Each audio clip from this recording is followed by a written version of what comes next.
একটা ভালো আশায় ছিলাম গা।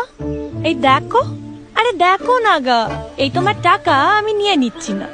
আগে তুমি আমার একটা ভালো মিষ্টি খাওয়াও, তোমার এই টাকা আমি তোমায় ফিরিয়ে দেব। তো কেমন হবে তোমার এই ভালো মিষ্টি? ভালো মিষ্টি চটচটে নয়, শুকনো হতে মানা। দেখতে হবে ধব ধবে চাঁদ পানা, রসের আরো নরম তুলতুলে, মুখে দিলেই দুঃখ কষ্ট ভুলে, চোর বা সাধু বলবে গলা খুলে, এমন মিষ্টি ভূ ভারতে নাই। নবীন ময়েরা এমন মিষ্টি চাই।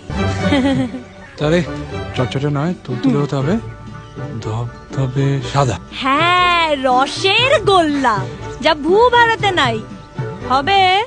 আমার মিষ্টির দাম বলো না কিন্তু, হবে।